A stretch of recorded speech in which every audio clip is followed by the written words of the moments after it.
Hello, my friends, and welcome to another episode. I'm so excited you are here. I want to talk to you about how to stay sane in a world where we're on information overload. I just did a masterclass this last week about how to learn how to master your mind when you are completely overwhelmed with the world around you, as so many of us are in today's digital age with what's going on in the news constantly, being bombarded with information all the time.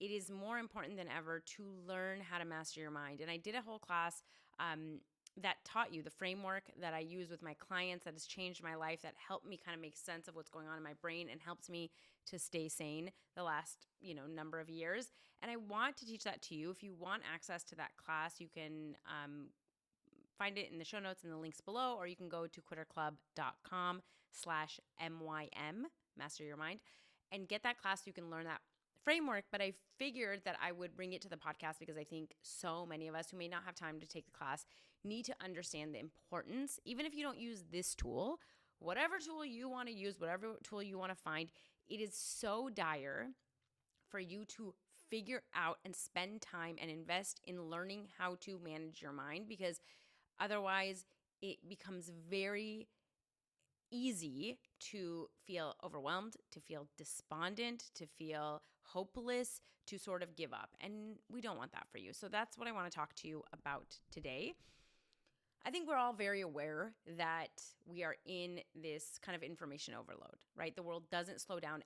Our phones are pinging all the time. We are constantly bombarded with news and emails and work and all of the things all of the time, right? And I think that a lot of us think that there's something wrong with us that I just, need to push through. And I want you to understand that there's nothing wrong with you. We weren't built to live this way. And so I want you to really understand that your sanity, your focus, your resilience, all of that is on the line if you don't really understand how to balance how you are being bombarded in every direction in today's age. Okay, so we're going to talk about that. The first thing I want you to understand before we even go into what you need to do is I want us to really understand that we were not meant to get this much information ever, especially this much negative information. Okay, I want us to think about it. I know people say this all the time, and we talk about when we had TVs, when it was only TVs, you would get the nightly news for an hour a day. For sure,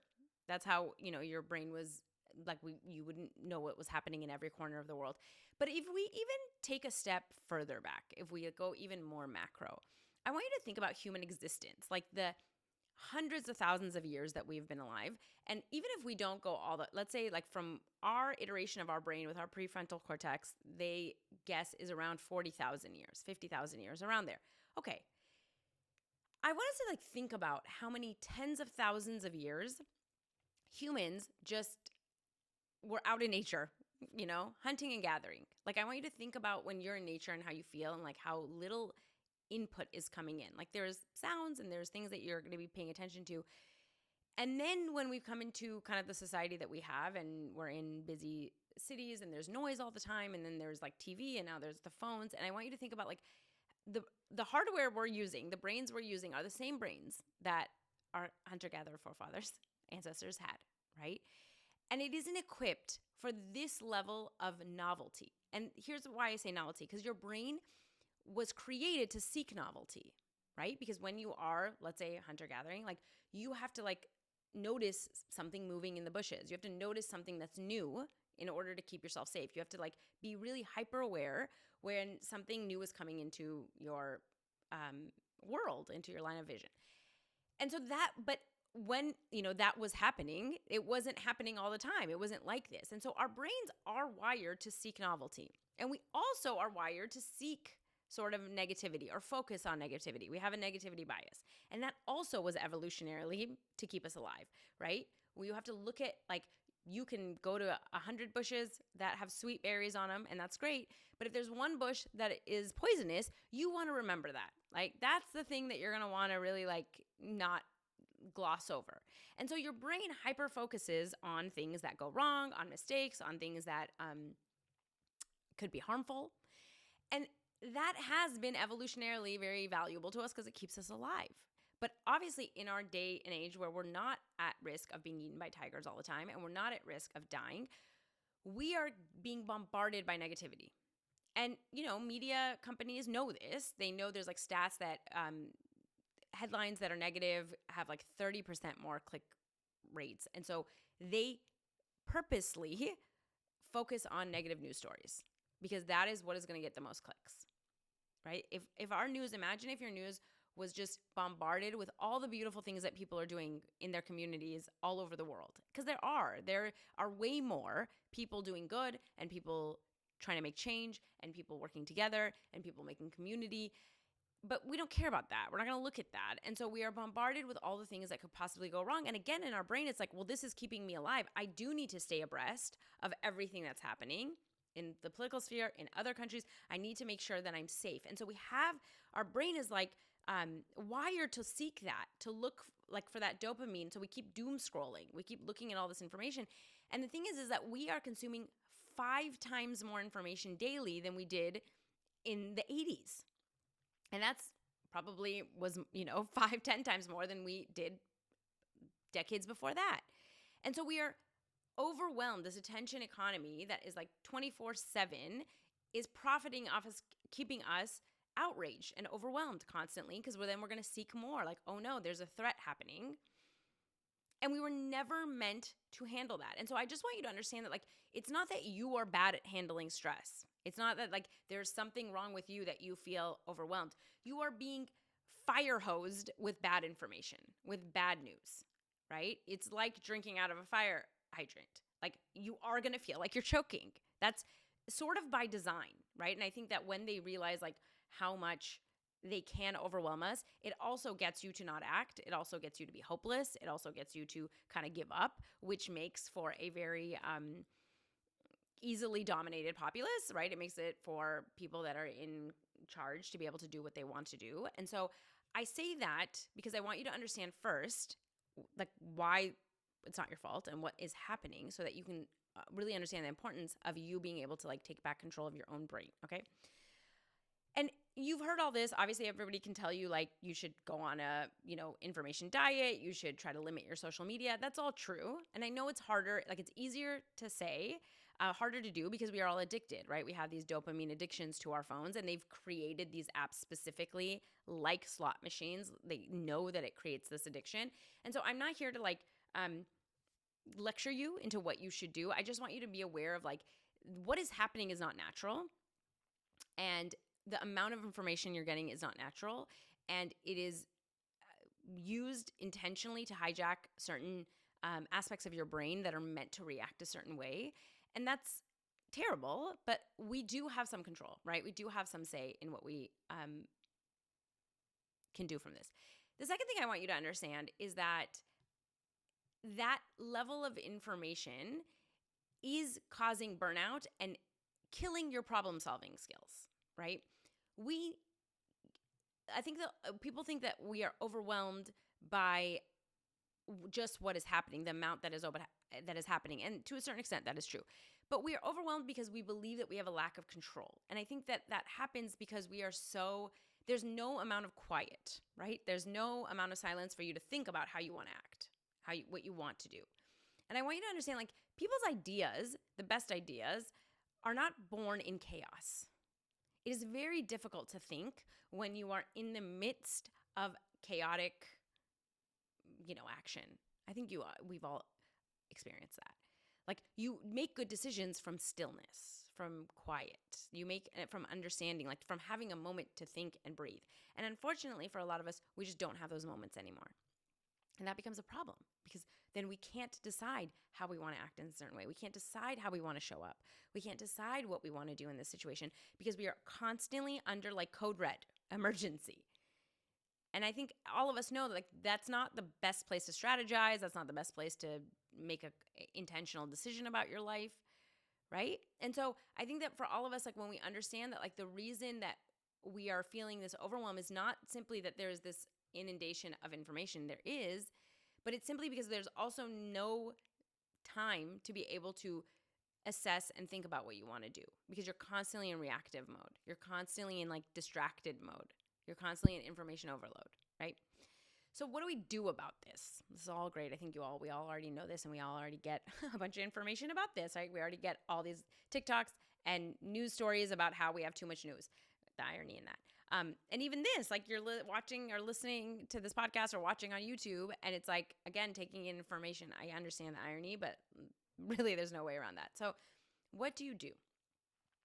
The thing that I can help you with, the thing that I want most people to, the people that listen to this to understand, the thing that I think has saved me from not being burned out over the last 4 or 5 years, where I think a lot of people through the pandemic and kind of the political turmoil in the United States, if you're in the United States or, really anywhere in the world at this point, have felt that I don't think I have gotten to that level of burnout is simply because I know how to manage my mind. Your mindset determines whether you will spiral or whether you will stay grounded. The circumstances of the world are not going to change because you want them to change. They're not going to slow down. The information overload is not going to stop. These media companies are not going to give you a break. They're not going to. It's up to you to take back that control. It's up to you to take back the control of your brain. Other people around you aren't going to. That's the other thing, is I think a lot of us, are waiting for some kind of collective for people to do this, to put, restrictions on maybe bad news or whatever it might be. Like on phones, we kind of want to be a part of a movement, which being a part of a community is really important. But I think that we all have to really start taking responsibility that, like, they're not going to do it for me. And it is really hard to do it. And I am being inundated. And that is not my fault. But it is within my control to try to figure out what I want to do with my own brain and how I want to react to what is happening in this world, because it's a lot and it's not going to slow down, which that's the bad news. The good news is that you do have a lot of control, right? I think that for a lot of us, we believe that we are just reacting to circumstances, right? So something is happening in the world and I am just reacting to it. And I have no power in how I react because this is the thing that is happening in the world. And so I have to react this way. And I understand how it can seem that way. And I understand how we have been led to believe that that is the way that it is. But it isn't. And actually, a really good example of this is looking at politics or looking at the negative news cycle. Whatever is happening in the world, people have vastly different thoughts about it. Some people are for it, and they're happy that certain things are happening. They don't feel a lot of stress. They feel excited. If there's somebody in office that you agree with, you feel a certain way. And other people are angry and enraged and despondent about the same exact thing. It's not the thing that is making you feel this way. It is your thoughts about it, right? There's a sliver of control that you have between what is happening and what you think of and how you feel, right? Something happens in the world, a world event happens. I have certain thoughts about it, whether they're subconscious or conscious, and then I feel a certain way, okay? And that sliver in that middle is where all of your control lies. Now, as a caveat, I'm not saying that you need to change all of those thoughts to be happy, that you need to be like, you know what, everything in the world's great and I'm just going to feel great about it and there's nothing I can do. No, we're not doing toxic positivity. And the point of this is not to say that you need to wish everything away or think positively. That's not what I'm saying. But you do want to get really clear on what is it that I'm thinking, right? Because it is very different to think, I can be enraged or I can be angry and think, I don't want this to happen in the country, in the world. This is terrible. And I can have other thoughts that are like, you know what? I may not be able to save the world, but I can do one thing. I can try to help. I'm going to do my part. That is going to create a much different feeling than there's no way to stop this.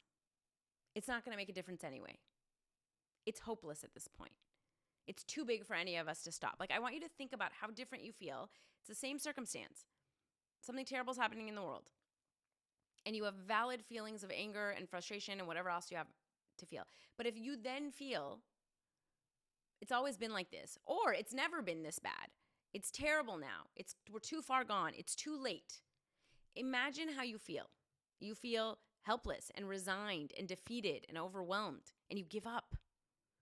And you don't do anything, and you doom scroll, and you keep searching for new information about it, hoping that someone's doing something. As opposed to if you feel, I'm not alone. There's a community of people that have always been fighting this. A small group of people have always changed the world. I have work to do. I guess I'm going to find out what I'm made of now, right? It may not change anything, but I'm not going to go down without a fight. Think about how different that feels to think that and how you would feel and act from those thoughts as opposed to the original thoughts that I was saying, like it's gotten too big, it's never going to change. That's where your control comes in, right? That's where you get to say, no, I refuse to allow this circumstance to get me to this place where I've just given up. Or even if we talk about overwhelm, right? I think a lot of us, when we feel really overwhelmed, we have certain thoughts that keep us on these apps, that keeps us on the news, that has us thinking like, well, I need to know what's going on. Well, if I turn it off, then I may miss something. Well, I want to see if someone else is doing something. I want to sort of feel validated and see if other people feel the same way I do. Or we even have thoughts of like, well, other people can't turn it off. They don't have the privilege of just walking away. So like, who am I? Like, and then we feel guilty. And what does that do? It just keeps us perpetuating in this cycle of information overload. As opposed to thinking like, taking all this information is not going to keep me more informed. It's just going to defeat me. And like, yes, some people don't have the privileges I have. I'm going to use it, take advantage of it. I'm going to make sure to take care of my mental health so I can show up for them, right? Or like, I need space to think in order to figure out how I want to act. I want to actually be a participant. I deserve to take a break. My brain deserves to have some quiet time. My brain cannot handle this. When you have those thoughts, then you act in a different way. These are just some examples, but what I want you to understand is that you will not control what's happening outside of you. You will not control how fast technology is going to move. We're not going to control we can take steps. We can take actions to try to like control as a collective and pass laws and do all those things. But you as a person are not going to like stop things from happening in the world. But you can stop how you react to it. You can change that. You can learn how to get to a place where you might feel more empowered. You might feel more committed. I'm not saying you're going to feel happy. We don't want to like just take off all this stuff again and kind of create this toxic positivity of like, I'm just great all the time. Everything is wonderful. Nobody needs that. But you can decide, you know what? I don't want to feel helpless and resigned. I don't want to feel defeated. I will not let them make me feel like this. I want to feel determined. I want to feel angry, right? I want to feel motivated. What am I going to think in order to feel that? What do I have to think? How do I have to take care of myself? That is where all of your power lies. And it is more important than ever for you to understand that your resilience is going to come from the thoughts that you think.